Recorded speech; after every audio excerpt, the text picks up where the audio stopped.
Hi భయ్యా. Hi bro. తెలంగాణలో belt షాపులు బంద్ చేస్తామని రేవంత్ అన్న ఒక మంచి నిర్ణయం తీసుకున్నాడు.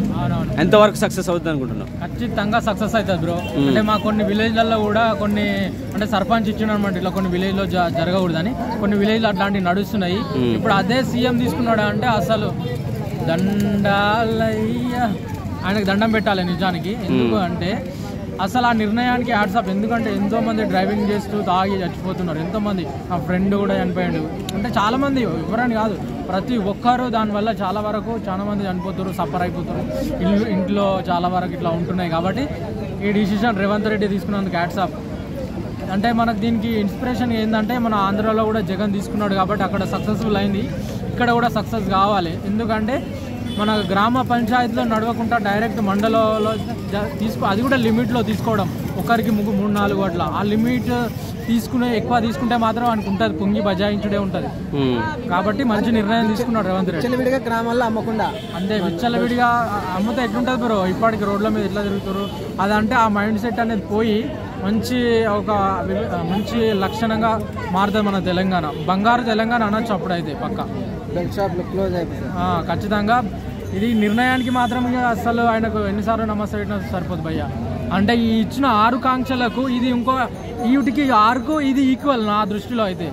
ఎందుకంటే ఇప్పుడు ఆటోలో ఇప్పుడు ఏమో ఇచ్చిన కదా, బస్సు, పెన్షన్, ఇవి అనేది కామన్. కానీ ఇచ్చిన 6కి ఇది ఒకటే ఈక్వల్ నా దృష్టిలో అయితే.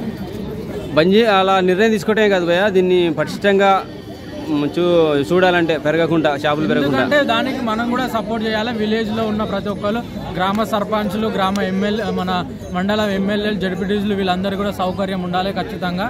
కాబట్టి ఇది ఖచ్చితంగా జరుగుతుంది, అమలు పరచబడింది అని అనుకుంటున్నా. రేవంత్ రెడ్డి అన్న తీసుకుంటే అది మాటే శాసనం, అంతే. ఎవడైనా ఇలాంటి నిర్ణయాలను మాత్రం వ్యతిరేకిస్తే వాని తల పడే నరకాల్లో పడాల్సిందే. అలాగే అబ్కారీ శాఖ కూడా ఒక డిపార్ట్మెంట్, పోలీస్ డిపార్ట్మెంట్ లానే ఉంటుంది. సో వాళ్ళు కొంచెం ఎక్కువ కష్టపడాల్సి వస్తుంది. ఎందుకంటే ఇప్పుడు వైన్ షాప్ బంద్ అయినాయి కదా, కుటుంబం పెరిగే అవకాశం ఉంటుంది భయ్యా. ఇది ఎట్లా? ఎందుకంటే ఇప్పుడు మనకు విలేజ్ల పరంగా అయితే చాలా వరకు మైనస్ భయ్యా. కాబట్టి మనము మండలం వరకు అంటే నువ్వు కిరాణం షాపులు ఇవన్నీ చాలా వరకు ఒక పద్ధతిగా లెవెల్గా మంచిగా ఉంటాయి పక్క విలేజ్లు కూడా, గ్రామ పంచాయతీలు కూడా. కాబట్టి డిసిషన్కి మాత్రం సెల్యూట్ చేసుకోవాలి. కుటుంబం పెరిగే ఛాన్స్ ఉంటుంది కదా, చెక్కింగ్ ఎలా దాన్ని కూడా చూడాలిగా మరి ఊర్లలో.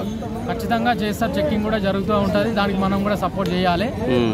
ఖచ్చితంగా మనం సపోర్ట్ చేస్తే, ఎందుకంటే మన విద్యార్థుల కూడా, యూత్ కూడా మంచి డెవలపింగ్ అవుతారు. ఇలాంటి వైన్స్ నుంచి విడుదలయ్యి మంచిగా తమ వర్క్ కూడా చేసుకుంటూ బతుకుతారు అన్నమాట. ఓకే, రేవంత్ రెడ్డి నిర్ణయానికి సెల్యూట్ అంటావు? ఖచ్చితంగా రేవంత్ రెడ్డికి హ్యాట్సాప్ చెప్పాలి. అసలు సీఎంలు ఇంతవరకు ఉన్న ఎన్టీ రామారావు నాకు గుర్తుకొస్తుంది భయ్య. ఎన్టీ రామారావు పక్క ఎన్టీ రామారావే అంటా నేను కూడా ఇప్పుడు రేవంత్ రెడ్డిని.